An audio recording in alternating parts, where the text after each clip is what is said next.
Okay, thank you. Thank you, everyone. And so thank you for coming here today. And today is Poems and Speech Live with Bill uh, Taylor. Uh, and today is it's more than poems and speech. This is more, it's more about stroke. It's about aphasia. It's also about adversity. And so this month is the National Stroke uh, Awareness Month. So I thought this would be a great day to talk with Bill. And so I want to go here and start here. And hopefully if everybody see my screen. And today, Bill is a stroke survivor, an advocate, and a speaker. And and what I want to tell you that when I met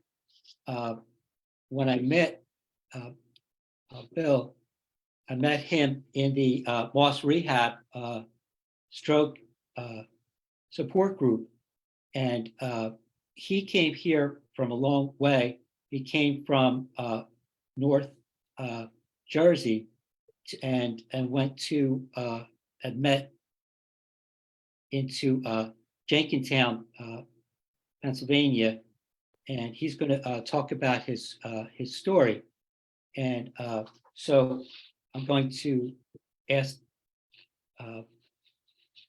stop right now, and let me see if I can put you. Go and okay, Bill. Can you tell everybody how we met and your experience at Moss there? Sure. I had reached out for actually a couple of years before I met you, Mark. I reached out to a couple of different stroke support groups throughout New Jersey that were on a list that I happened to Google. There were about 20 plus. I was ironically surprised that 4 or 5 of them didn't even exist.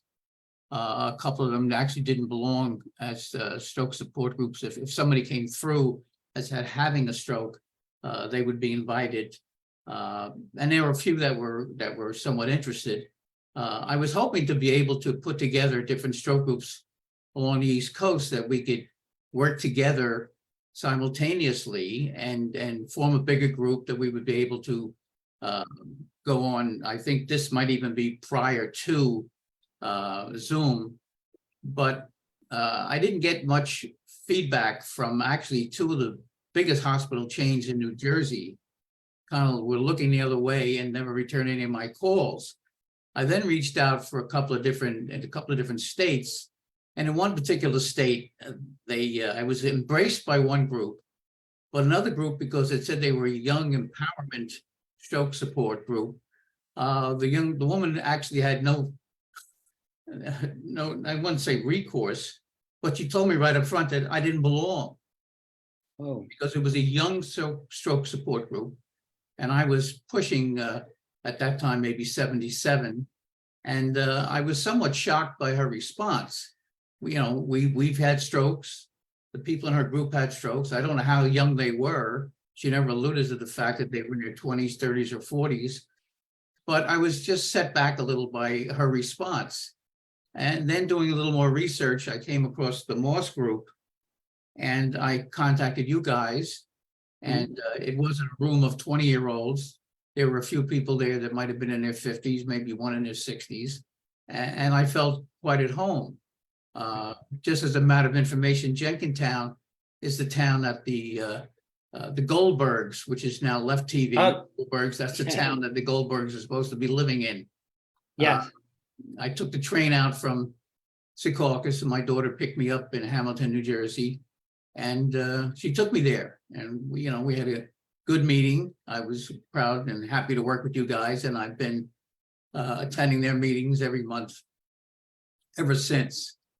I'll just give you a quick overall of why I'm here. I mean, I had a stroke, yes. I like to talk a lot, so that really opens up the door for me. I had 30 years ago, I had, unbeknownst to me that I was that ill, I had triple bypass surgery in '93. 10 years later, a stroke, which kept me hospitalized for about 86 days between the acute care, heart attack, stents, prostate cancer, all of those. And I'm sure those of you that I don't know are looking and saying, my God, how could one man have had all that trauma to his body and still be so good looking? Well, it's been easy for me, actually. I really haven't had any problem with that. So that's my story, originally with Moss. As I said, I still look in. They've got two great facilitators with some equipment that they need picked up at Mark, because some of their equipment seems to be ancient. Right. Yes. And we moved on. We moved on from there. I continued reaching out to different groups, realizing that the group that I belong to, that the amount of what I felt was the number of people that really had any clue as to what a stroke is, other than the fact that your mouth is supposed to droop. And of course, that's the big one. And I began to realize that there are tons of people out there who have no idea what a stroke is. Right. And so one day I picked up the phone and I contacted the Rehab Institute that I did my rehab at. And I said, I'd like to be able to reach out to people. And they said, go on, do it, man. You're on your own. So I picked up the phone and I dialed a group of seniors, which most of my listeners are seniors, because they, those that haven't had a stroke are very eager to learn about it.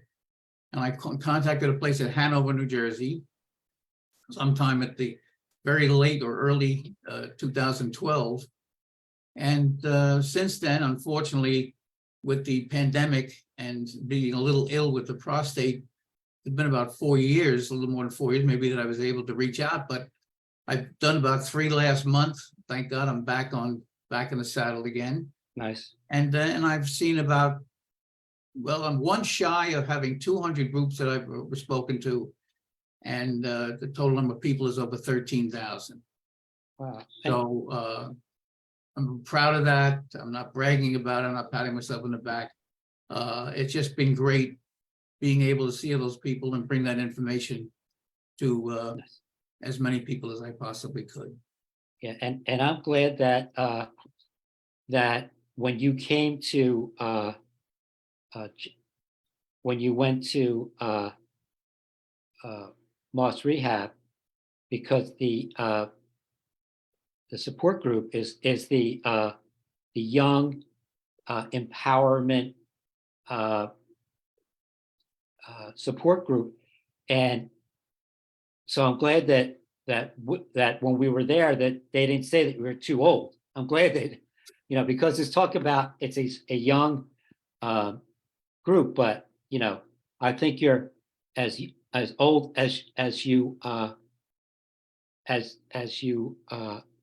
feel, and I think that you are very you're very entertaining when you talk and you give information, and I was so glad that when you were there to talk to us like that. But thank you. And let's see. It's a good viable group. Yes. I belong to four in California, 1 in Kentucky, 1 in Ohio, 1 in Brooklyn, 1 in New Jersey, which I've been with since the late 2000s, and you guys in Pennsylvania. So these are stroke survivors all over the country. Yes. Okay? There are things that I still learn, laughs that I still have, because I think what's kept me going so long is humorous things that have happened over the years. I know there's a lot of different people that have taken a dim view of where they're at, unfortunately, and maybe some of their caregivers, this, excuse me, the same. It's been, you know, for a lot of people, I know it's been a tough grind. It's almost 20 years now for me. And it's still funny when we meet new people and somebody will say, well, I might mention I'm there 20. And it's always as if, like, if you break your arm and you walk down the street or you meet someone, oh, they got to tell you the same. Oh, I broke my arm 2 years ago, and I got to listen to their crap about how they broke their arm. And it's just ironic. And I had a stroke. Well, let me tell you about my stroke. Okay, well, I'll listen to you. Of course, I want to listen to you. I've been in Disney World and a couple of other places where I've just arbitrarily just walked up to people and asked them how they're doing and did they have a stroke? Did they suffer a stroke? And the response is yes, I did. And I feel great talking to people about stroke, not necessarily mine.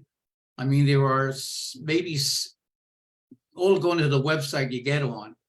There are 7 to 9 million. That's a big gap, but I'm going to just use the smaller of the two numbers. There are 7 million people in the country that are recovering after having had a stroke. The number that we heard that I've been viewing for I don't know how many years now, about 795,000 a year. Somebody had corrected me last week and said it's now over 800,000 a year. And maybe 2/3 of those people are all suffering with some kind of disability. So it's, you could probably have somebody with a heart problem and somebody with a kidney or prostate problem and somebody with a stroke standing right next to each other. And it won't take you very long to come up with what is the problem that exists with that person that's had the stroke, whether it be their speech, unfortunately, with aphasia, or the way they handle it. If you're in a wheelchair, their right side is still weak. So it's, when we say we're the number one reason for cause of disability in the country, it certainly is. And it's a sad situation. And it's something that I just find that bringing somebody or bringing those people together as far as support groups are concerned is the best thing that could ever happen to them. Taking their eyes off of the problems that they've had. My life before my stroke, Yes. I was in the liquor business, although it's not the liquor that caused my stroke. I was a salesman for years, and then my partner Anna and I had bought our own liquor store, and we had that for 19 years. And it was I don't know, it was just like, I'm sorry, I still miss it to this day. We've been gone now since 2007. And I guess it was 3 years into the stroke, and I would go there as often, well, mostly the time, as often as I possibly could, seeing the people that I missed, a lot of tears, not seeing people for 3 or 4 months that you've seen for almost 20 years coming in. They're only strangers. They've got their own families, but for some reason, this particular tragedy, if I want to say it, that befell me, just made me closer to those people. Well, you had a good your customers really loved you, and I think that they you were a good you had a good company, or your store, and you were good to them, and they were good to you too.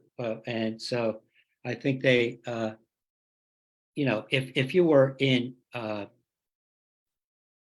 if you worked in an office or something, you might only talk to a couple people at work, but people were coming in and out, and some people were there every day, maybe some people each week. So I think that it was nice when you able to come back to work again, and they all came to see you again. I thought that was really nice. Yeah, it was heart-rending. Even the shoplifters, when they came back, they were really happy and friendly, and they were not so much happy to see me, but yeah, I really enjoyed that, and I missed it. And then there was a void. I mean, it was a void in my life that it just, my kids were just a little over an hour away. But it just, I knew I had to do something. So as I said, I contacted the hospital, and they said, you can go and do it.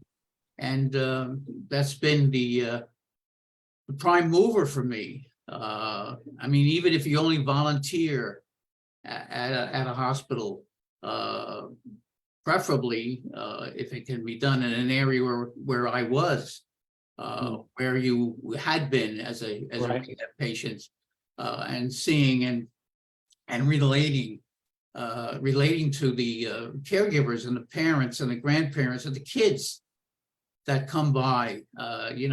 You see you're in a wheelchair, and there's some 7 or 9-year-old kids there, and they know they're there to see grandpa, and you know that by the age. And just engaging those people, for the 2 weeks, the 3 weeks, or the month and a half that the patient may be there, they get to know you.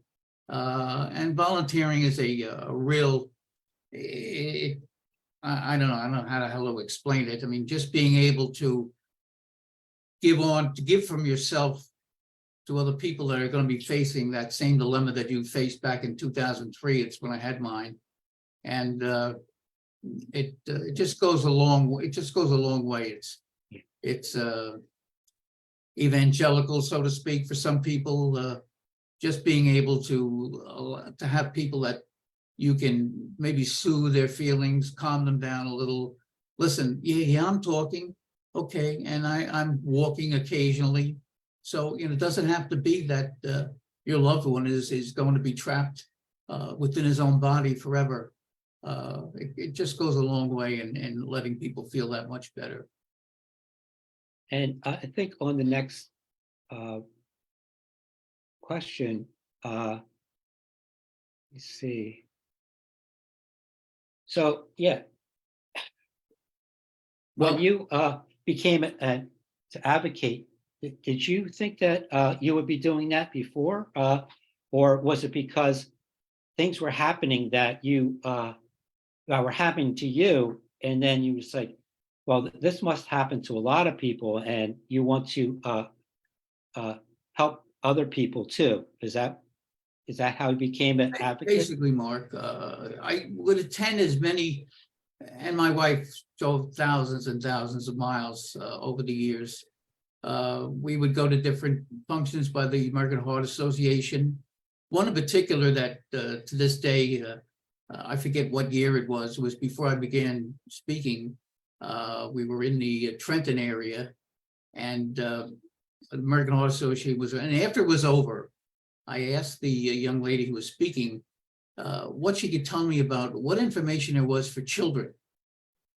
And she said, you know what, I'm not really sure. She said, I know there may be books, or maybe there was a movie, and she turned to somebody else who was with her, and her response was the same. They had no information at all as far as children were concerned. Well, why would you need information for children whose grandparents or whose mother or father, are now faced with this dilemma? And I just left the meeting, and it left a question in my mind as to, why they didn't know, or wasn't there anything available.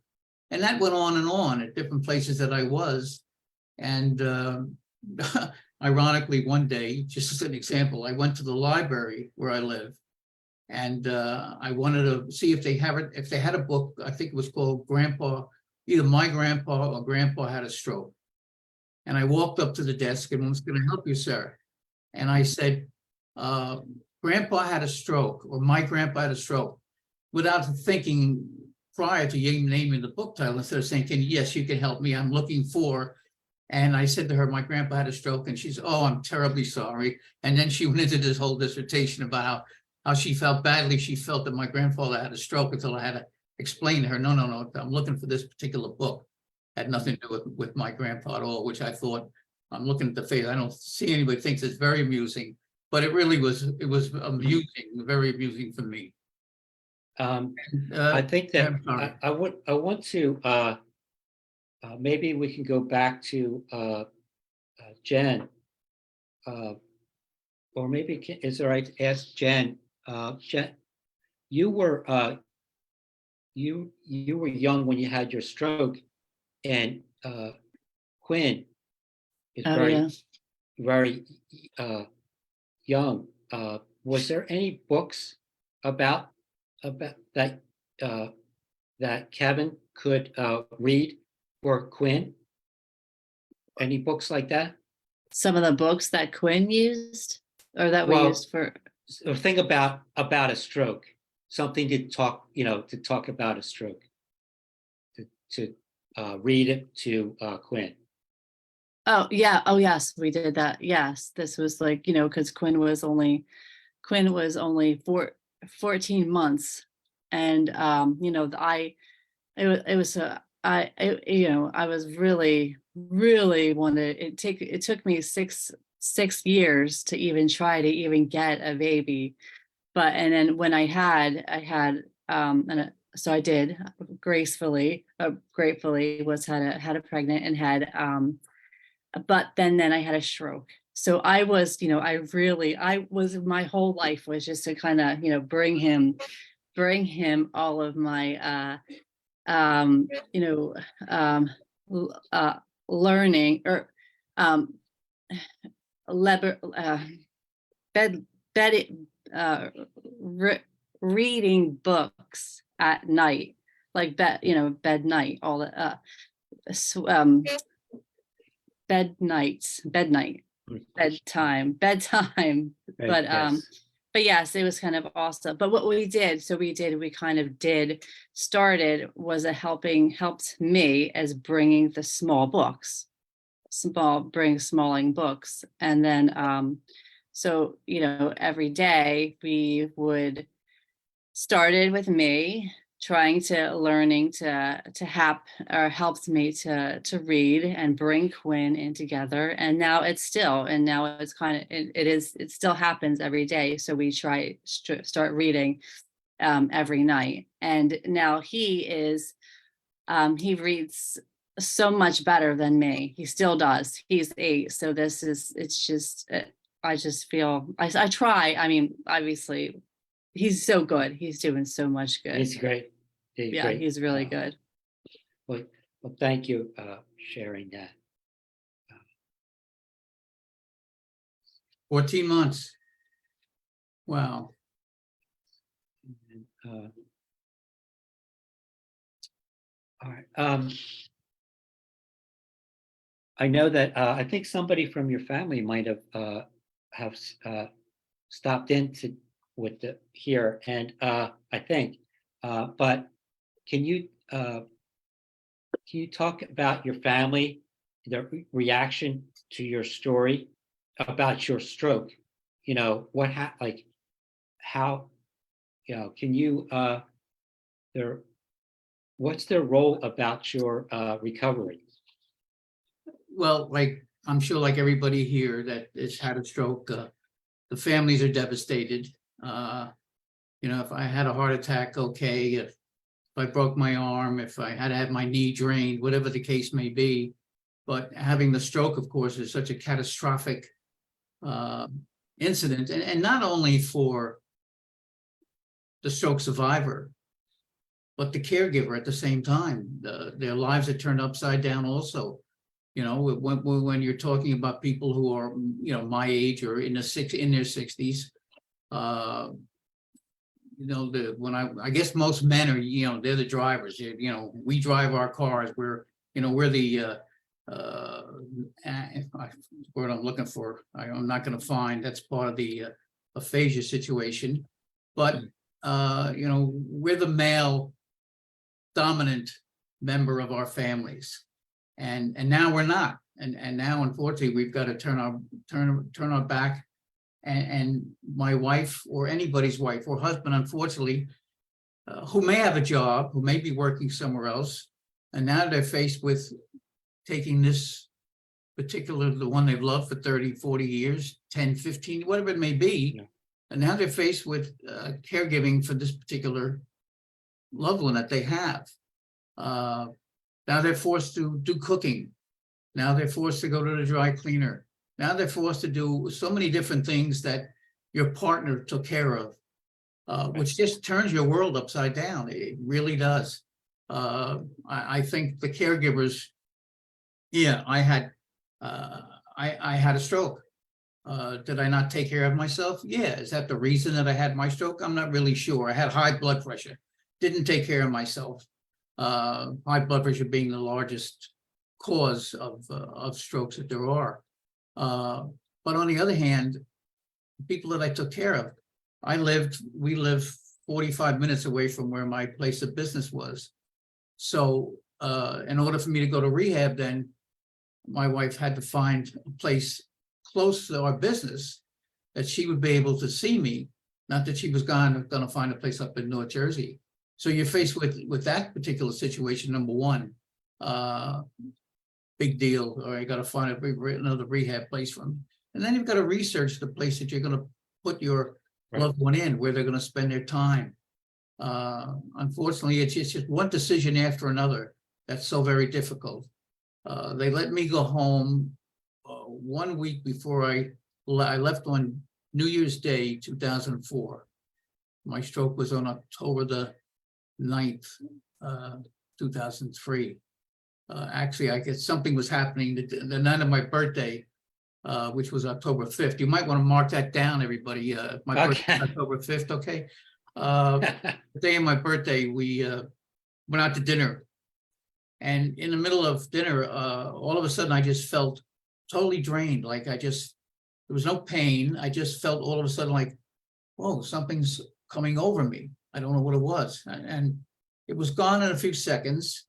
And I mentioned it, my wife drove home that night just in case. We didn't think it required me to go anywhere, to seek any medicinal help. And then 4 days later, I got up in the morning to get ready to drive to the store. And in between my room and the living room, my right leg began to feel, it was shorter. I stumbled. I got to the chair and I sat down, which in the, what's the word? Somebody tell me the word I'm looking for. The old FAST. That's acronym. That's what it was, acronym. So I didn't think that was, I didn't seek that the word acronym for what was wrong with my leg. As we got a little, few minutes went by, I got pins and needles in my leg, called out to my wife, who yelled back, "What the hell do I want now?" Because it's only 7:30 in the morning and she still wanted to sleep. So we went to the hospital. From the time we got wheeled into the emergency room till the time that I left, I have no idea what happened during those 9 days. No recollection whatsoever. But I began to tell you that on Christmas Day, which was the day they were letting me go home, prior to releasing me, so you could see if there were rugs that needed to be moved, or how a wheelchair would fit into the bathroom, or whether was there a rail to go up and down that, I walked into the house, which was so hot, and there was 35 or 40 people in there. And I cried. This is probably the first time I haven't cried thinking about that particular incident, but I cried. And people were trying to console me, pictures taken. I couldn't wait to get the hell out of there. I couldn't wait to get back to the rehab hospital. Wow. I could not wait to get back there. That's how soon it was. And then I got released. And then you could see everybody in the family, no matter who it was, reaching out, grabbing, grandchildren coming over to help me perform a duty where you fill a pot with cold water and a pot with hot water, and you move your hands back and forth as part of the therapy. And there didn't seem to be enough that they couldn't do. And that went on for, well, it's gone on now for almost 20 years. It got to be a pain in the ass. I got cabinets changed, and I I knew how to open the milk or the soda without spilling it all over the floor. Mm. Yeah, that's exactly what you need. You know, your wife has made you breakfast. She's making sure you're okay. And then you, because you want to be a jerk, go and open a bottle of soda or juice, and you open it, you spill it all over the floor. Now there's even more work for them. Even in the closets, I had the poles for shirts and pants lowered so that I could sit in my wheelchair and I can pick up that shirt on a hanger and get it on that pole now. And there were just Right. so many things that we want to clear your plate. We want, no, let me do it.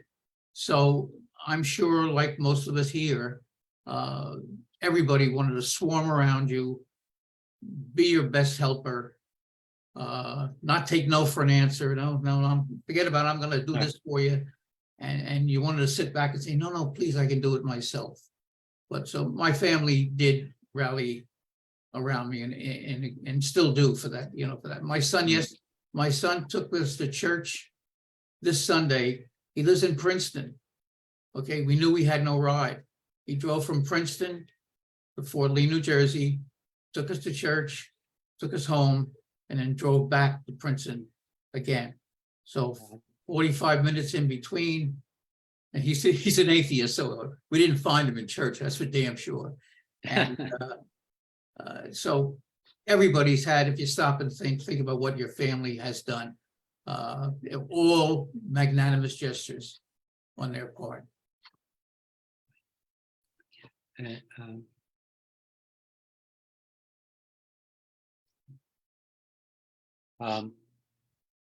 Can we talk about your therapy?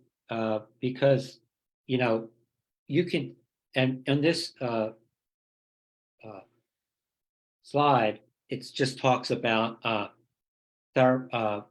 physical, but if you want to talk also about occupational and also about speech too, because Right. I know that hey, it was you had to have speech therapy too. So if you want to talk about Right. the I'm going to ask you guys to bear with me because I wouldn't be able to address all 4 topics right now without helping myself a little as far as reading just a little bit of what my therapist wrote in that book, and then my speaking about my own fear. This is from a young lady who lives in Austin, Texas right now, Erin Drew. She's been a doll. We've been together over the years. The first thing I remember is walking down the hall, checking the new patients admitted overnight. And I'm sorry that I need to read this, but That's okay. it'll take us 35 minutes for me to read, get through 3 or 4 lines. Bill was one of them. He'd been assigned to a room and a bed by the window. His curtain was drawn. I knocked. Bill was sitting next to his bed in a wheelchair. His face said it all. I could tell he was extremely uncomfortable and that he didn't quite know what was going on around him. His right arm hung down alongside the wheelchair as if it didn't belong to him. I'm going to interrupt that for a second by saying that I was, from what they tell me, one of the nastiest, filthy-mouthed patients they had ever had there. Nothing to be bragging about, but it was a fact. And I refused a lot of my therapy, and I'm surprised that they retained me as long as they did because I really wasn't working with the therapist at all. One day, I was to go to meal management, and they asked me to, Bill, get in the chair. There was nobody in the room but myself. I got in the chair, and I meant to go forward, pushing myself with my left foot, my good leg, and I couldn't move. And I tried it again, and I checked, well, the chair's unlocked, and I'm looking for the wires and the cords and seeing what it is that's holding me back. And whatever you were right-handed or left-handed, whatever side was weak, they had such a big piece of plastic. It's not saying what it is, but it fit onto the arm of your wheelchair. And then you were able to fit your arm into that. So it would hold your arm in that and your hand. Well, I didn't realize that my hand and arm had fallen out of that state, that that piece of plastic that was holding me, holding my bad arm up. And it was trapped between the wheelchair and the bed. And Right. that's what was holding me back, and I didn't realize it. And when I saw that, at that point in time, it was an epiphany, basically, it would say for me. I realized what was going on. Oh my God, this is it. This is what I've got. And then I turned it around. That one particular incident had it turned around for me.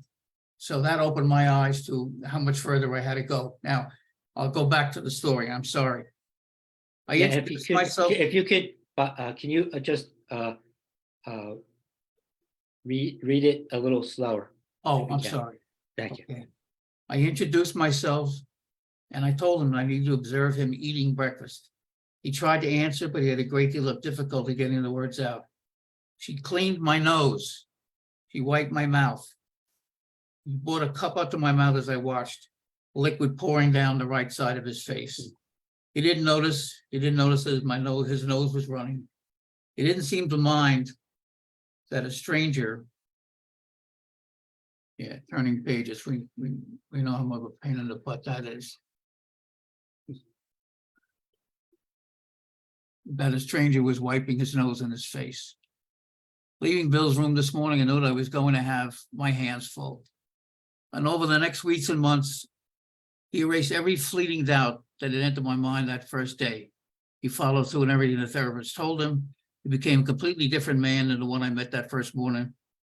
And he became a man that I will be remembered as having had a positive impact on me, both personally and professionally. Okay, that was my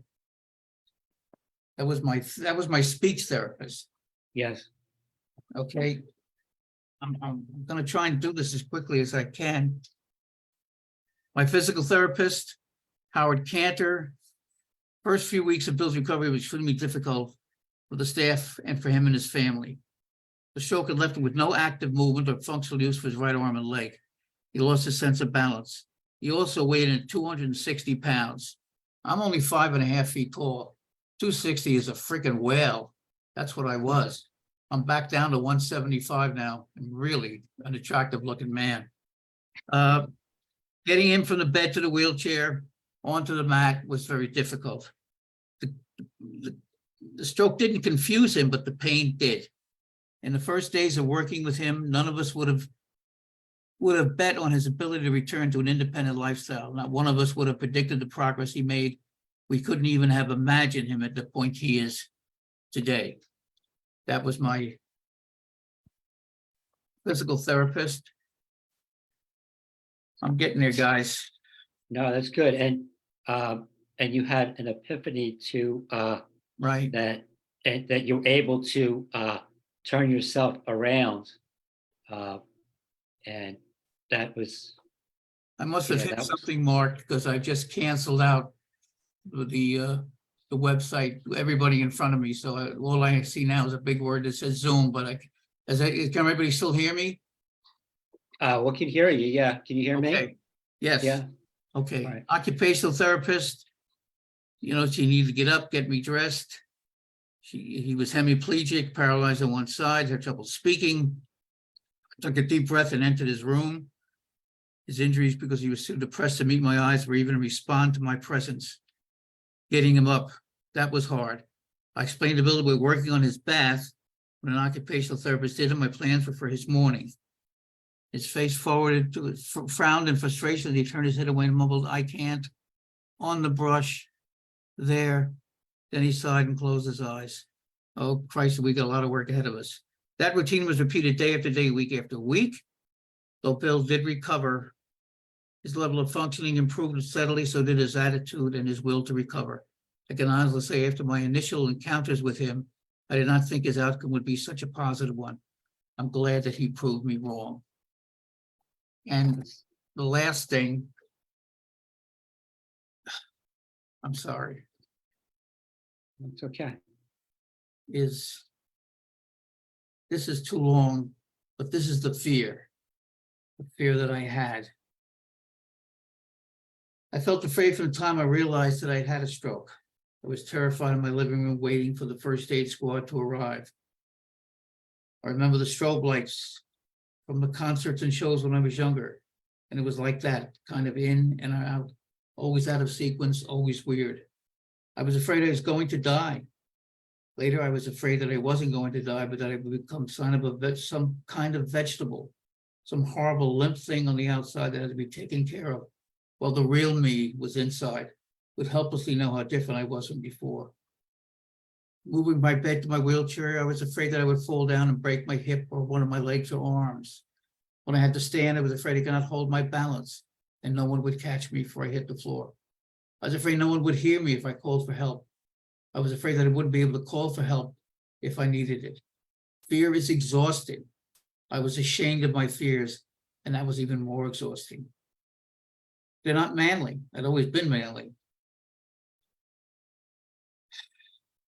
I remember going to pick up poker chips one at a time, trying to pick up pennies. Every order, fear that I would fail ballooned in my chest. All my fears unmanned me, and I was afraid all the time. It was worse when I left the hospital and worse when I left REM. Almost paralyzed by my anxieties when I went home for the first time. I felt an enormous sadness then, and I realized how much I'd rather been in the sterile and safe familiarity of the hospital. Wow, this goes on forever. Christ.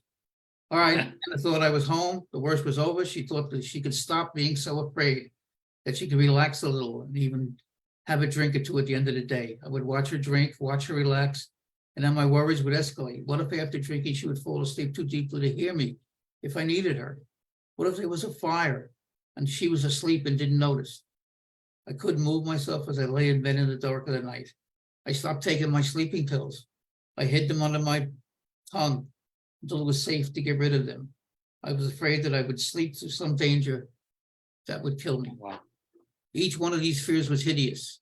My helplessness was hideous, and so were the nightmares that reflected it. In some way, the fear that has been the hardest of the challenges that followed my stroke. Wow. Uh, the fear and anxiety is, you're right, it's exhausting to always think about what could happen. So but I think that, you've turned the corner about that, right? And you're being to advocate people and show what's happening. So that's I think that after my stroke, I couldn't stop crying. I was depressed, sad. So all that stuff happens after you had your stroke. So it's fear is your, what you're doing now, and you're helping everybody. It's very great what you're doing. Thank you. Jen, are you wiping your eyes a little? Jen? Did I see her? Is she? She's here. Yeah. Oh, she just looked a little emotional for me when I was looking here. I don't know. Maybe she had maybe something flew in her face. That's all. Okay. Yeah, it's probably just some water. And I guess that's basically it.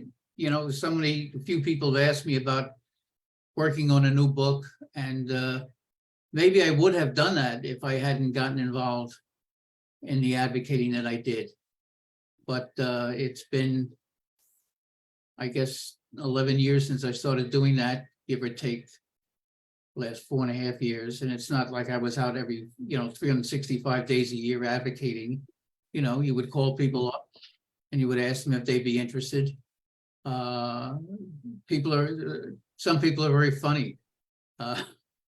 You wonder, like, this guy would never have been part of my life. I mean, some of the things that, we had one group that the guy kept on over and over again asking me, how is he going to have to pay? How much was I going to charge him? I said, there's no charge. There's no charge at all. Okay. Just, let's book a date. We booked a date. He probably went to sleep that night thinking about, I can't believe I'm not going to have to pay this SOB to do this. And we got there, Ann and I, It was about a half an hour's ride.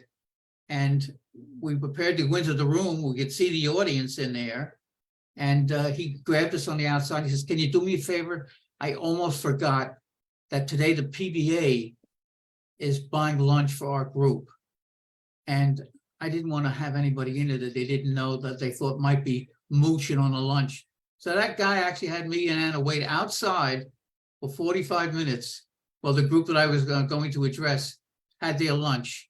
And then Oh, cleared out, then it was okay for me to go inside and oh make my my. presentation.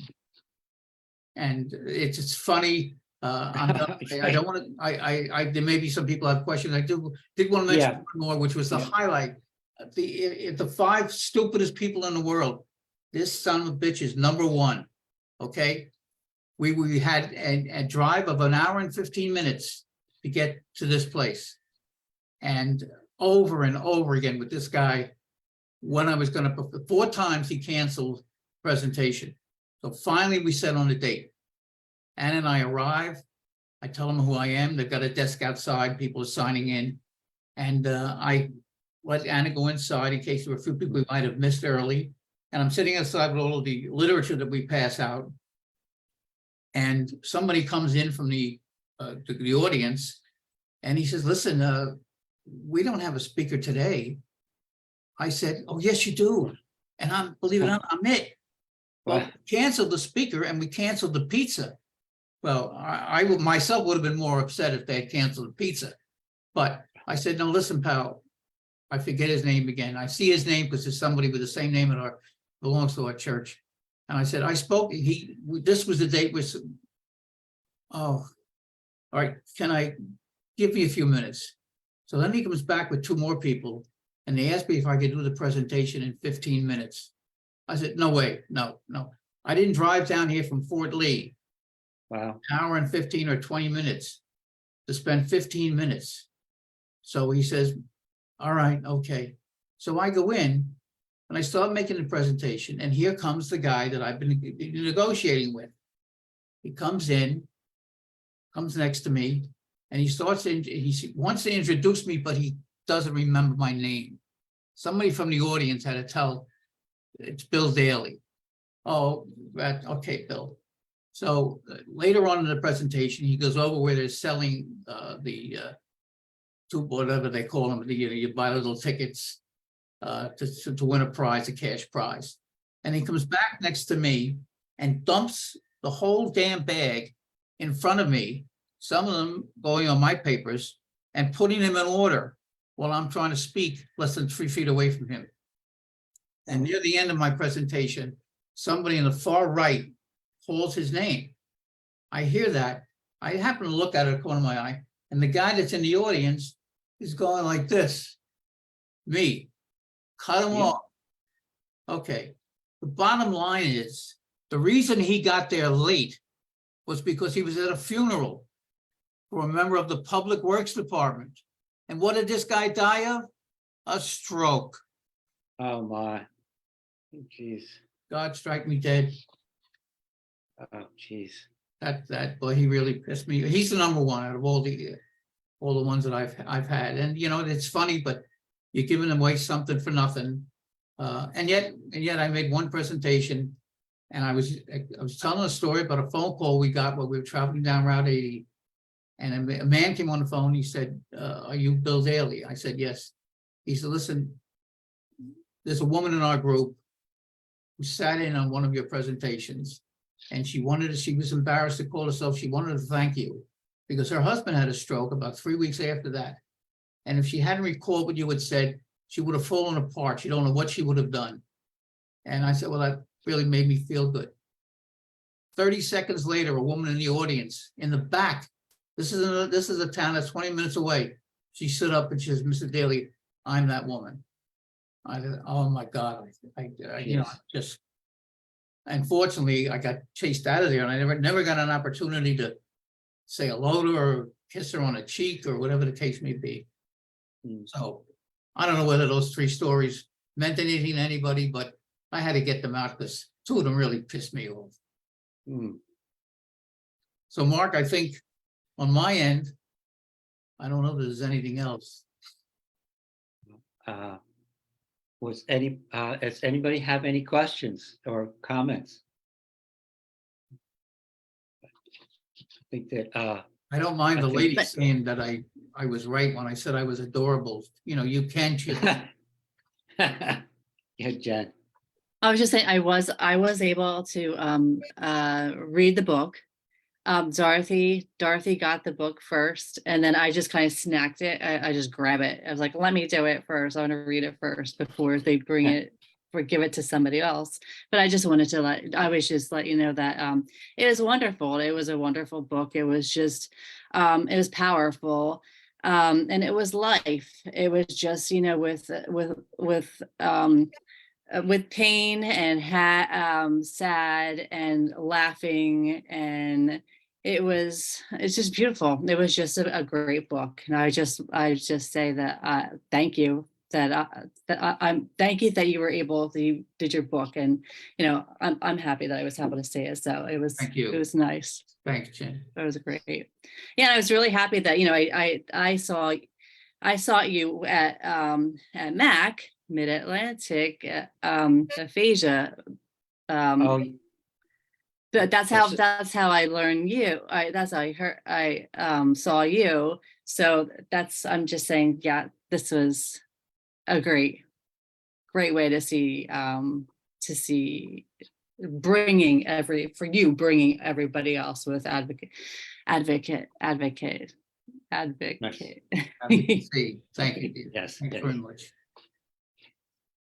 And that was my brother, Mark, How's your brother? that's my brother, my younger Oh, brother. He's nice. actually spitting image. The two Oh, of us really? are. There's 8 years of difference between us, but you couldn't tell us apart as when we were younger. Yeah. I have a brother that's 7 years older than me, and he's 6'5", and I'm 5'9". So I was like like a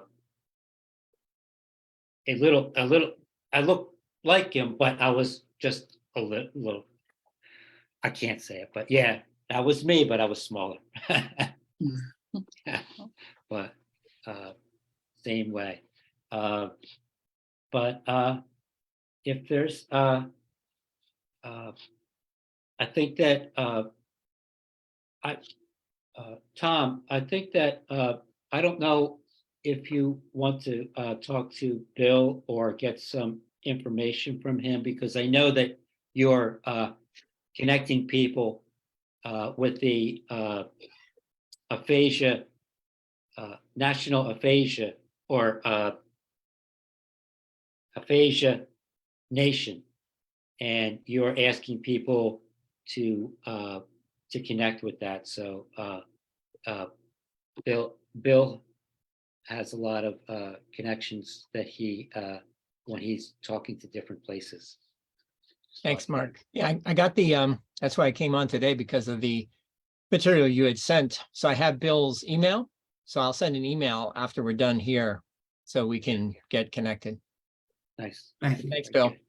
And I'd like to thank everybody here who took the time from their daily lives to sit in on this. I hope, it's only was about myself. Look, when I was a kid years ago, I don't think there anybody here. Well, I see one guy who I know is a few years older than me. But when I was a kid, there was Jack Webb was an actor and a producer. And he had a show called The Naked City. And he would close, not by him, his announcer would say at the end of the show, there were 8 million stories in the Naked City. This has just been one of them. So that's what we did today. There are 7 or 8,000 million people that are recovering from stroke, and mine was just one of them. So thank you for listening in. Tom, when I caught you before, just before I saw to speak, you had an envelope in your mouth, and I was hoping if you were that hungry that you were going to find something that you could put in your mouth and chew on. But everybody here, those that I know, Rich, Kevin, Saks, Fifth Avenue, little Amanda. Okay, you want to talk about strokes? Kevin Lee, Yashoda, my brother. My brother got a degree, which I've always been jealous of.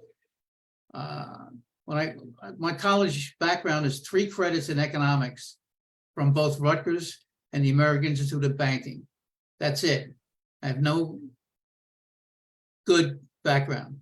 And he's got a degree from John Jay School of Criminal Justice, which I've been jealous of ever since. I hated it when he got his diploma.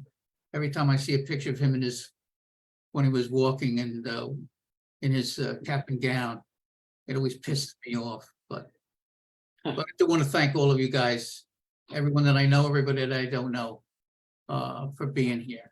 Thank you very much. Well, thank you.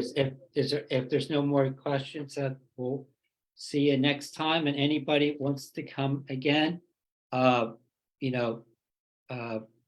just email me, and you're welcome to come anytime for any of the shows that we did. Thank you.